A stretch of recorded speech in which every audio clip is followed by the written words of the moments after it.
Sorry, y'all. Apparently, when the phone rings, it shuts down my stream. So we're back. Coffee with Unbreakable. I am online. I am chatting. Sorry about that.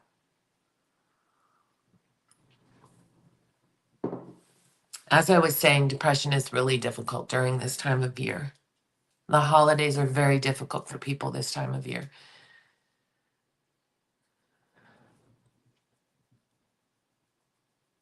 I am online and I am responding to comments. So feel free to drop your comments or questions or things that you want to chat about.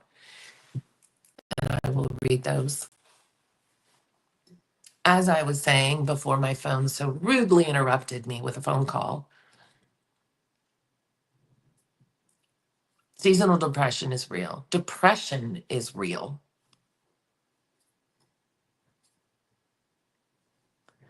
Depression is no joke. Depression can be debilitating. Depression can be traumatic.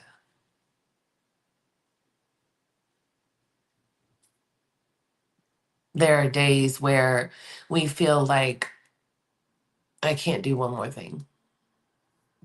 Good morning, Glenmore. There are days where we feel like I can't handle one more thing. There are days where we just have to remain numb so that we don't think about things, so that we don't have so much stimuli coming in. We can't deal with people, we can't deal with certain sounds, we can't deal with certain situations. Depression is real.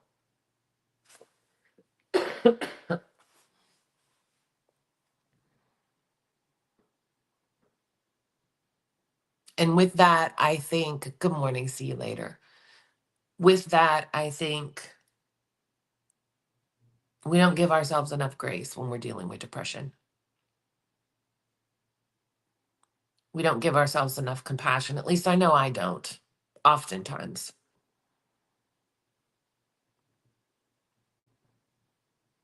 And when the rate of depression is so high during the holidays,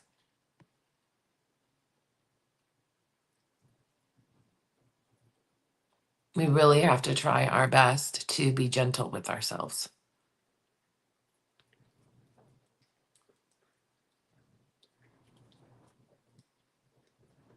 Being without our kids, being away from family, or having those wishes and those dreams of, oh, I just wish this holiday was like this, or I just wish that I had the relationship with this particular person or these particular people. Like, the holidays are hard.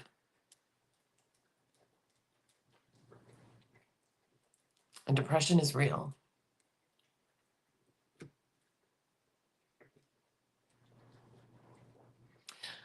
So again, I'm online. Drop some comments, drop some questions. Hey, see you later. I actually have all the rest of your videos done for your other book.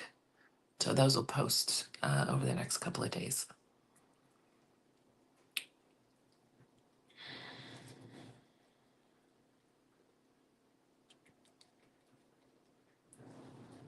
I can't believe this is my first year without my baby boy.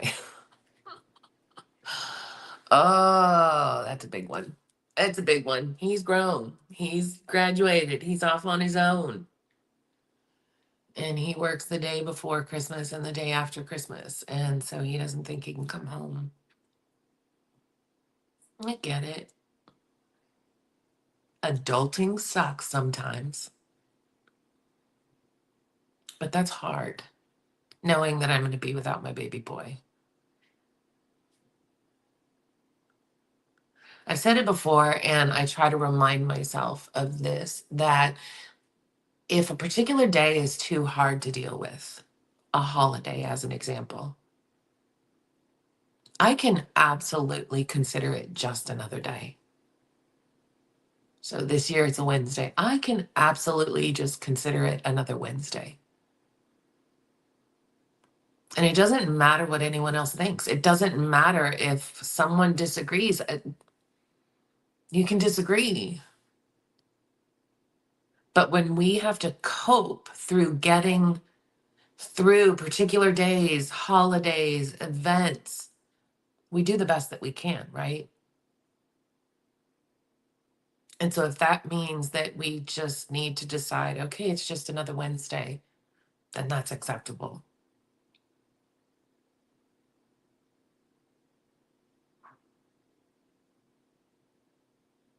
I'm still blown away by how many people don't believe that depression is real.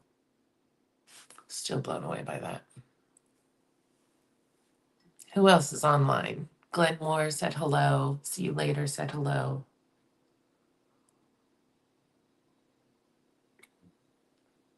It's Coffee with Unbreakable. Let's chat.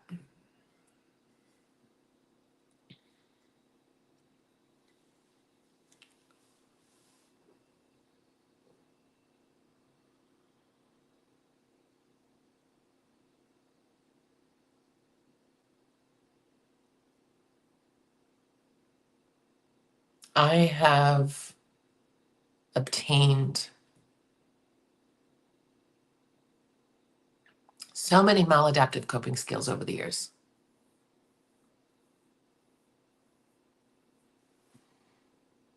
And that's not to put myself down, but when you're in toxic situations, you do the best that you can. And so we develop these maladaptive coping skills just to get through, just to keep ourselves safe, just to make it to the next minute. One of my maladaptive coping skills is that I will shut down completely. I will shut out the world. I don't want to talk to anybody. I don't want to see anybody. I don't want to leave my house. I don't want to go anywhere. I don't want to move. Now, is that physically healthy? No. Is it mentally healthy? Not particularly. But when my meter is on red, full tilt, we learn to do what we can to keep ourselves safe. And shutting down and pushing everyone away was something that I learned a long time ago.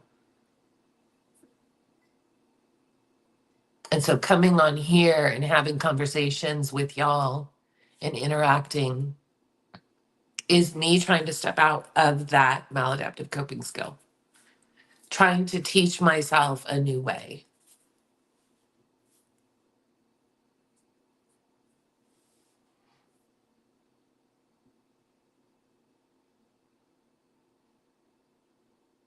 One of my maladaptive coping skills is emotional eating. Hi, my name is Unbreakable. I am real, raw, open, and honest, and I talk about my own struggles. I talk about the truth. I talk about my ups, my downs, and my challenges. One of my maladaptive coping skills is emotional eating. I think it's very common for many people, but especially survivors, to deal with food issues.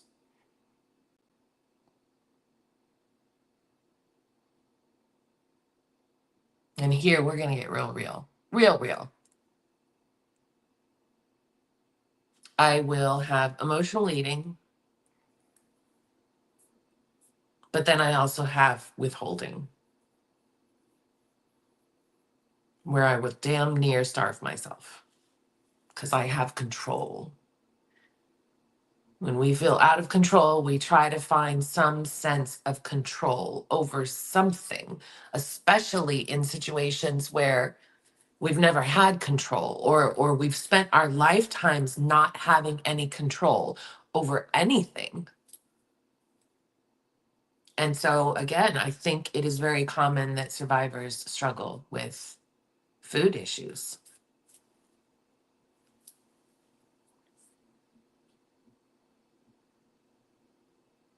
I think that's one of the hardest ones too, because we have to eat to live. But if we struggle with any of the myriad of eating issues, it's just this vicious cycle. I eat too much, I put on weight, it makes me feel worse. I feel physically worse, emotionally, psychologically. If I withhold food and starve myself, I feel worse emotionally, physically.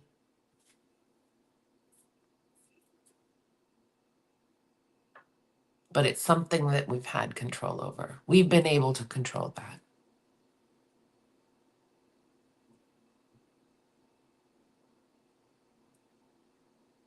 That's something that I struggle with.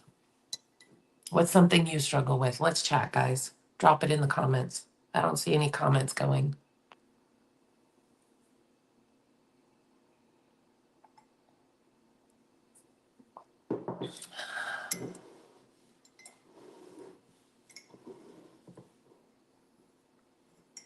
What's something that you struggle with, especially during the holidays? What's something that you struggle with during your healing? What is something that you're having a difficult time getting past or getting over?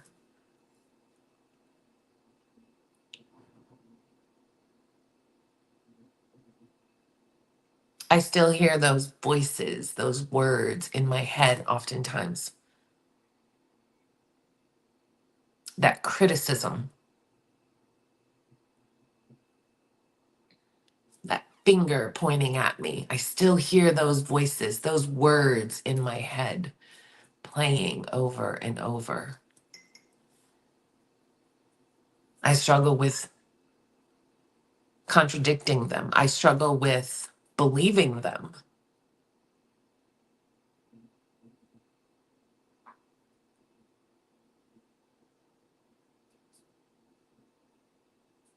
My very first abuser was my mother. And she told me many years ago that I would never amount to anything.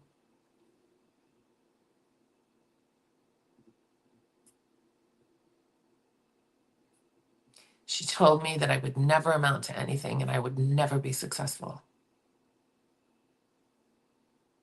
And I still hear those words. And it's a constant struggle, it's a constant battle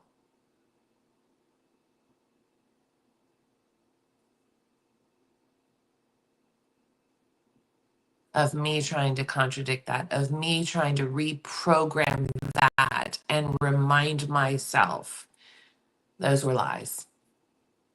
That was control, that was manipulation.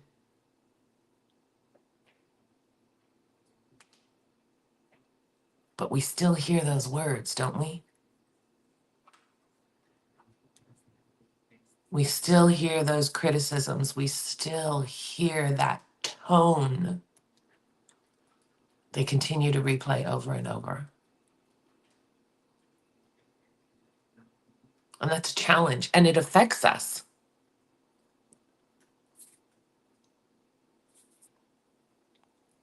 I know that people are commenting, but for some reason they're not coming through.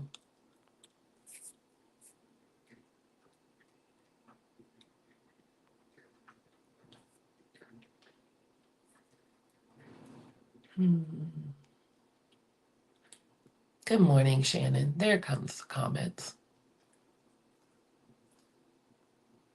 There they are. I don't know what's going on with my phone or my streaming software.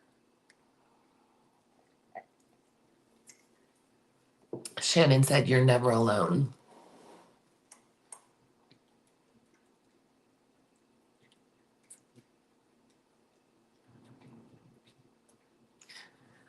Shannon, thank you for that. I know that. I think we know that we're never alone. But especially when we've been in toxic relationships, abusive relationships, I think we get caught in the feeling of, I'm all alone. Nobody else could be going through something like this. Nobody else could understand what this feels like, what this looks like. And with the gaslighting that goes on, we believe all of what we're told by these toxic people. Nobody will want you. You're worthless. You're ugly. e- Everything. You wouldn't have anything if it wasn't for me. You're nothing without me. You're lucky I put up with you.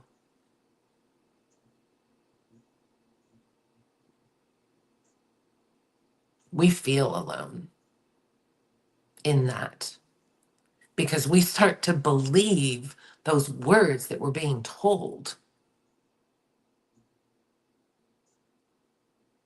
We are gaslit so bad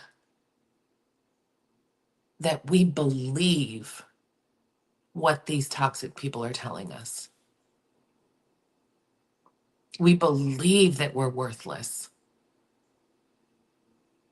We believe that we don't deserve good things. We don't deserve peace. We don't deserve love. We should be grateful for the crumbs that are being thrown at us.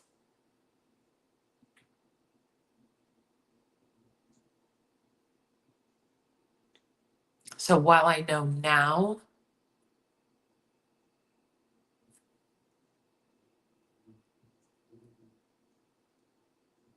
that I'm not alone, when we are in it or when we first get out of it, we feel alone. Good morning, Jenny. My constant struggle is getting a known child sex offender made public. He enjoys hiding behind the Bible. How would police or even public know when a child predator is around? Why do they protect criminals over children?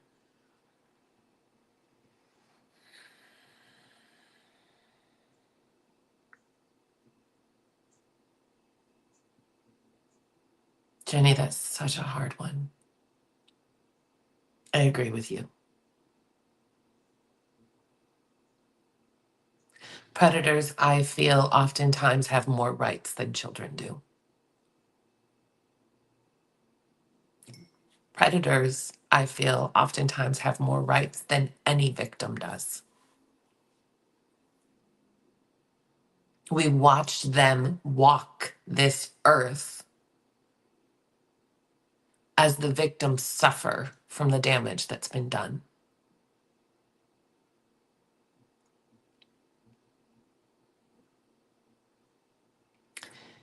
Jenny,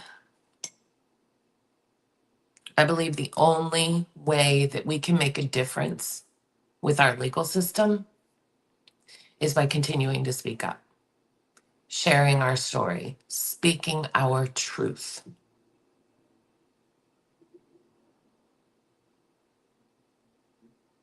More and more victims and survivors are coming forward and talking about the atrocities that they've gone through.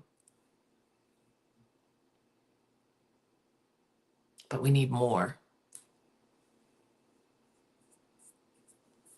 Until we all stand up and say enough, until we all stand up, victims of all genders, sexual orientation, race, demographic, until we all stand up and say, me too, and enough is enough, things are not going to change.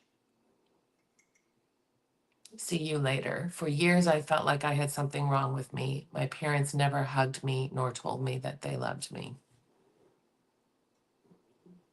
I'm with you on that one, honey.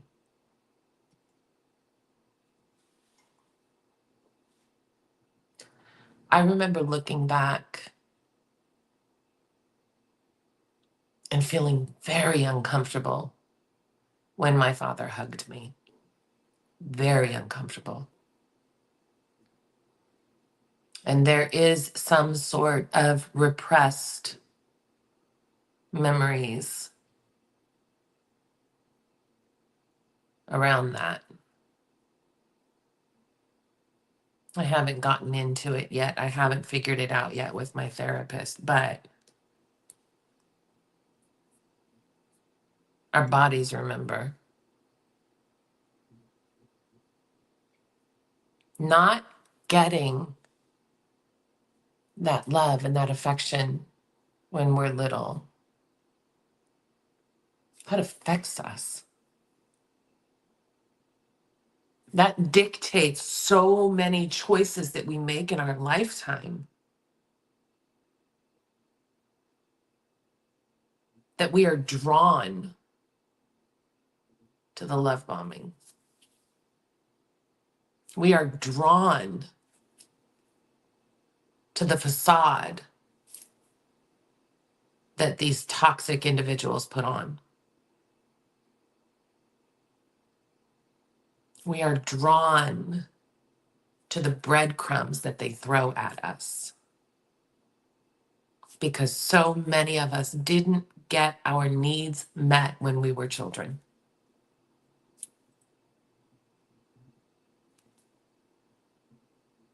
I don't remember being hugged.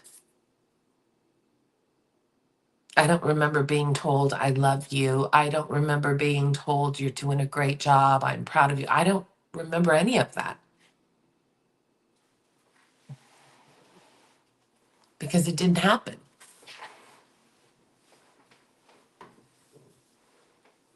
See you later.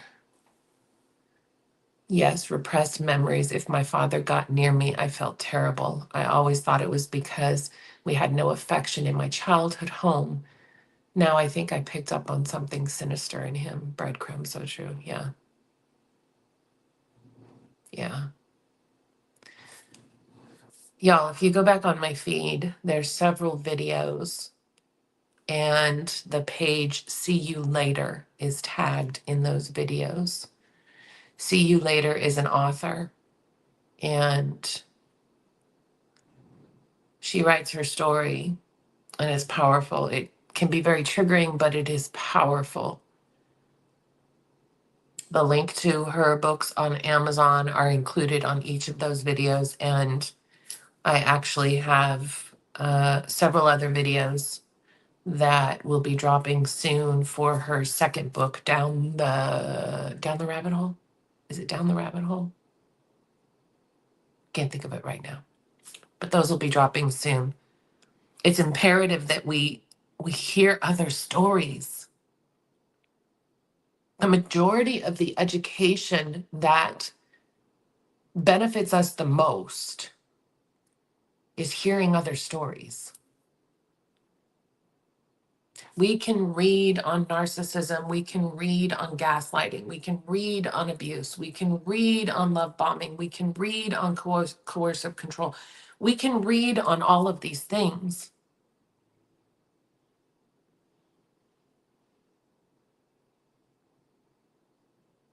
But when we see it and hear it and read it in others' stories, that's, I think, when it really sets in. That's when I think it really makes a difference for us.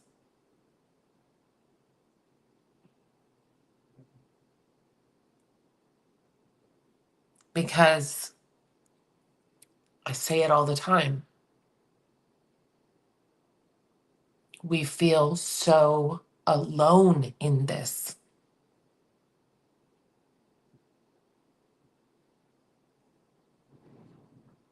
We feel like I am so damaged. I am so broken. I am so worthless.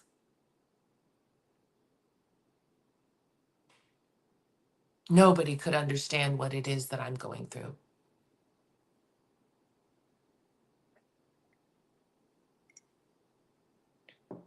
I don't want anyone to know what it is that I'm going through, because what would they think of me?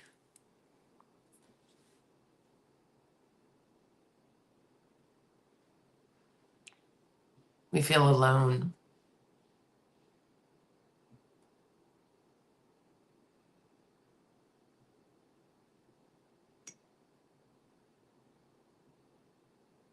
So reading other stories is so important. Hearing other survivors is so important. It's what saved me.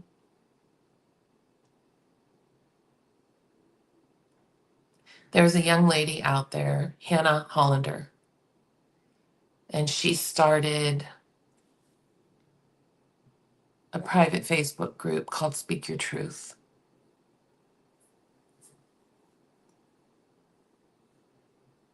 Hannah's personal page was public.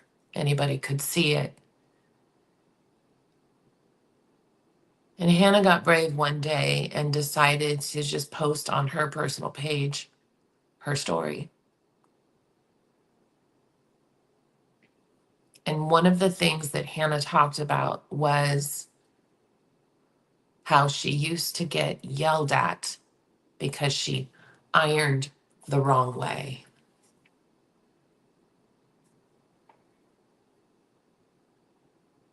Right when I first got out, I came across Hannah's story and I sobbed because it resonated so much with me hearing this other survivor's story. And things start to click when we hear other survivors' stories. Things start to make sense. The fog starts to lift. Because we thought we were crazy. We thought there was something wrong with us.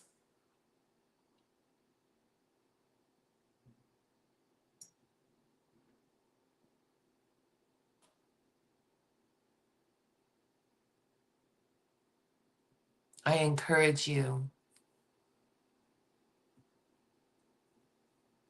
to listen to other survivor stories, to read others' stories. We have several out on the website.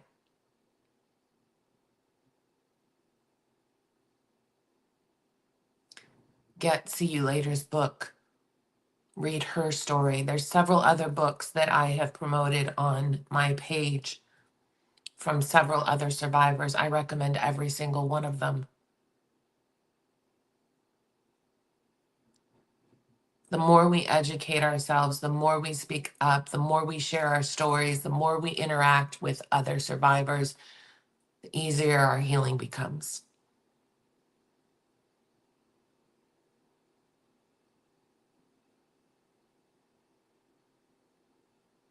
I invite you, if you're ready to share your story, to reach out. You can contact us through the website, unbreakableanduplifting.com, where there's a send message feature at the top of the page. If you would like to share your story in any form, we would love to support you in that. It's empowering. It's empowering to speak up and to shine a light on what we went through. Because that light just magnifies the fact that we were not crazy and we're not alone, and that we were suffering from abuse.